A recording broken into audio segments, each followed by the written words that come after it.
STV 상생방송 좋아요, 구독 눌러주세요.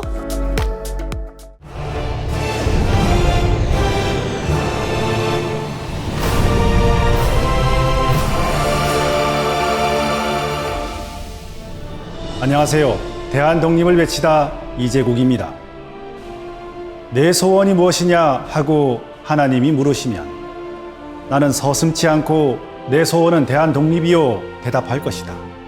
그 다음 소원은 무엇이냐 하면 나는 또 우리나라의 독립이요 할 것이요. 또 그 다음 소원이 무엇이냐 하는 세 번째 물음에도 나는 더욱 소리 높여 나의 소원은 우리나라 대한의 완전한 자주 독립이요 대답할 것이다. 김구 선생님께서 쓰신 백범일지에 나오는 글이죠.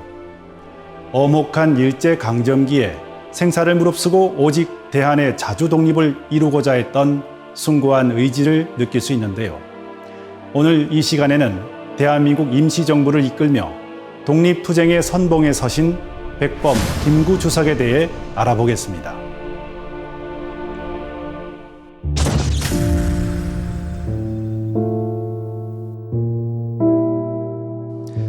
김구 선생은 1876년 7월 11일 황해도 해주에서 태어났습니다.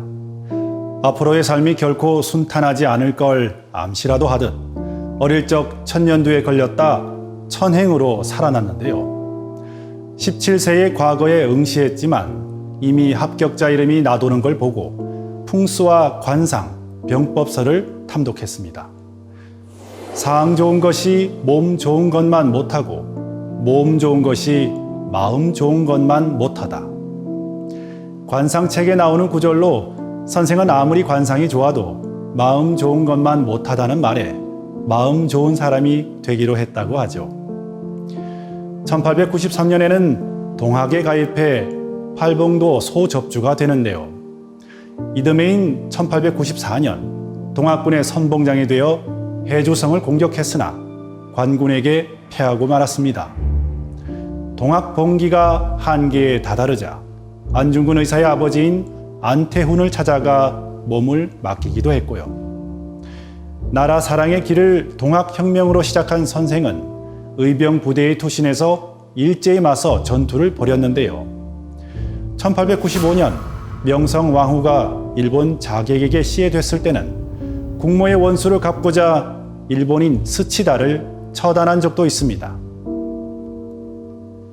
이 일로 1897년 8월 사형이 확정됐지만 광무 황제의 특사로 사형 직전에 집행정지령이 내려져 생명을 가까스로 건질 수 있었죠.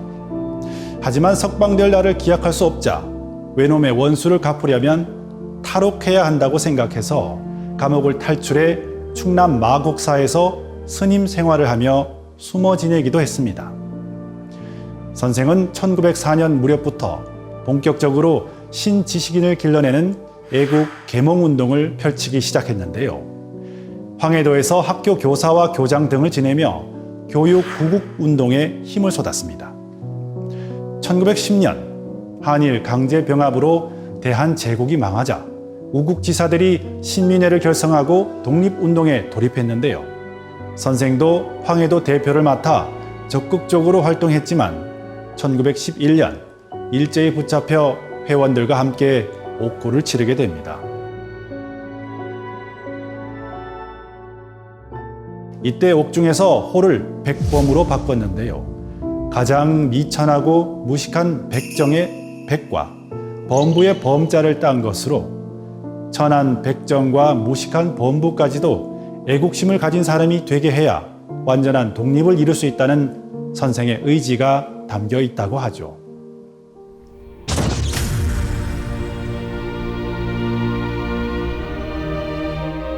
1919년 3.1 만세운동이 일어나자 독립운동 지도자들은 4월 11일에 중국 상해에서 대한민국 임시정부를 수립했는데요.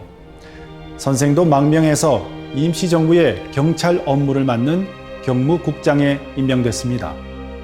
일제가 보낸 첩자들을 가려내 처단하고 정부 요인들과 동포들의 안전을 지키는 것이 가장 중요한 업무였죠. 그러나 1922년이 되면서 임시정부는 차츰 쇠락해져 갔습니다. 임시정부가 원격으로 국내 행정을 운영하던 연통부와 교통국의 존재를 일제가 알아챘기 때문이죠. 이를 타개하기 위해 1923년 1월부터 5월까지 독립운동가 130여 명이 참가한 가운데 국민대표회의가 열렸지만 임시정부를 고치자는 개조파와 임시정부를 없애고 새로운 정부를 만들자는 창조파로 나뉘어 갈등을 빚다 결렬되고 말았습니다. 결국 1926년부터 임시정부 주변에서 좌우 세력이 하나의 당을 만들어 독립운동을 이끌어가자는 민족 유일당 운동이 일어났는데요. 이때도 선생은 극심한 자금난을 견디면서 임시정부를 고수했습니다. 그래서 이해 12월 임시정부를 대표하는 국무령에 취임해서 헌법을 고쳐 권력을 분산하고 국무위원회를 구성했고요. 좌우 합작이 결렬됐을 때는 선생을 위시한 우파 세력이 한국 독립당을 조직해서 임시정부의 하나뿐인 여당을 만들었습니다.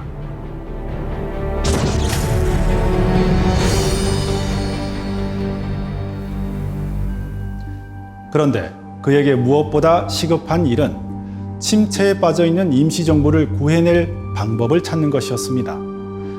일제가 만주에서 만보산 사건을 조작하여 한중 양 국민 사이의 갈등을 일으키는 바람에 중국에서 활동하던 한국인이 큰 위기를 맞고 있었기 때문이죠.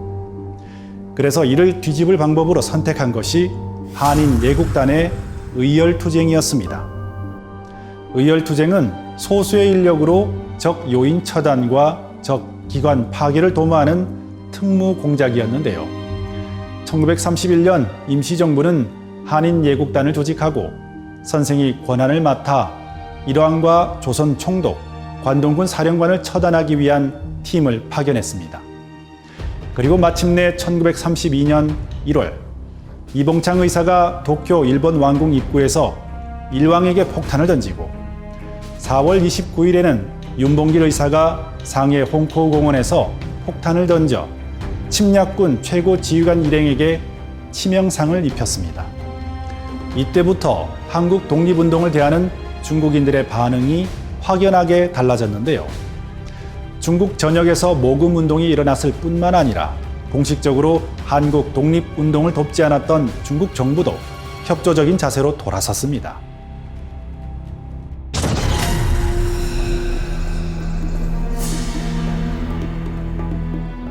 그러나 일제의 추적을 피하면서 운영되던 임시정부는 갖가지 문제로 난관에 부딪혔는데요. 좌우 합작으로 대일전선 통일동맹이 만들어지고 의열단과 한국독립당 등 여러 정당이 조선민족혁명당을 만들어 통합하면서 임시정부가 텅 빈 상태가 된 것이죠.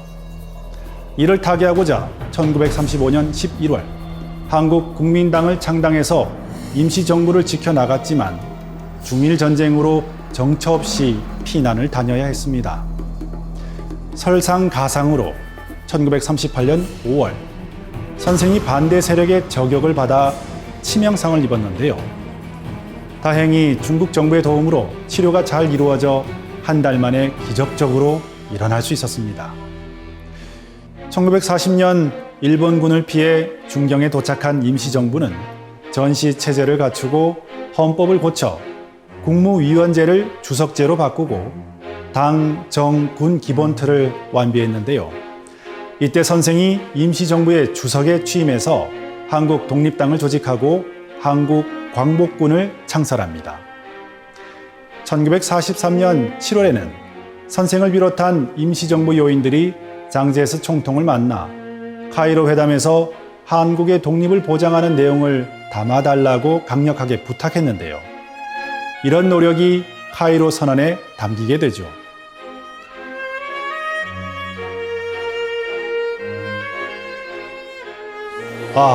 외적의 항복. 이것은 내게 기쁜 소식이었다기보다는 하늘이 무너지는 듯한 일이었다.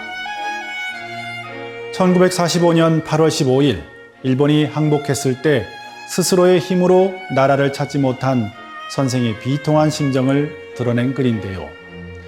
임시정부가 미군 전략첩보국, 중국 정구사령부와 군사합작을 통해 광복군을 국내로 진입시키는 국내 정진작전을 추진했지만 광복군 국내 정진대가 국내에 투입되기 바로 전날 일제의 항복 소식을 듣게 됐기 때문이죠.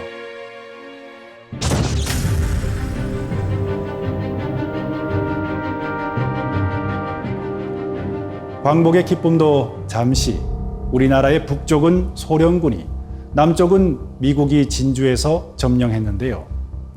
미군은 대한민국 임시정부를 끝내 승인하지 않고 선생에게 개인 자격으로 귀국할 것을 요구했습니다.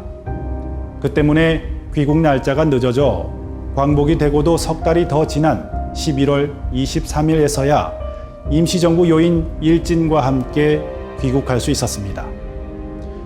귀국한 뒤 선생은 열강의 신탁 통치를 거부하고 임시정부가 주권을 행사하는 길을 추진했지만 미 군정에 의해 모두 저지당하고 말았습니다. 나아가 분단을 반대하면서 통일 국가를 추진했지만 이마저도 남북한이 각각의 국가와 정부를 만드는 단계에 이르는데요.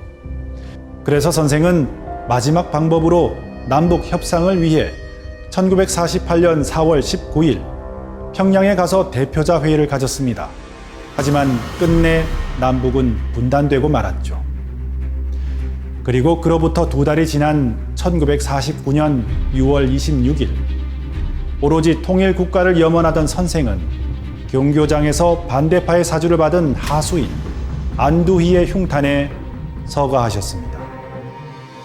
정부는 선생의 공헌을 기리기 위해 1962년에 건국훈장 대한민국장을 추서했습니다. 나는 우리나라가 세계에서 가장 아름다운 나라가 되기를 원한다. 가장 부강한 나라가 되기를 원하는 것은 아니다. 내가 남의 침략에 가슴이 아팠으니 내 나라가 남을 침략하는 것을 원치 아니한다. 오직 한없이 가지고 싶은 것은 높은 문화의 힘이다. 문화의 힘은 우리 자신을 행복되게 하고 나아가서 남에게 행복을 주겠기 때문이다. 백범 김구 선생께서 소원했던 것처럼 전 세계는 지금 한류에 열광하며 한국 문화를 체험하고 배우려 하고 있습니다. 그러나 우리는 중국과 일본이 왜곡한 역사를 바로잡는 역사 광복을 이루지도 통일 대한민국을 이루어 진정한 자주 독립을 확립하지도 못했는데요. 이제 선생의 뜻을 이어받아 역사 강국, 문화 강국으로 거듭나 진정한 대한의 광복을 이루어야겠습니다.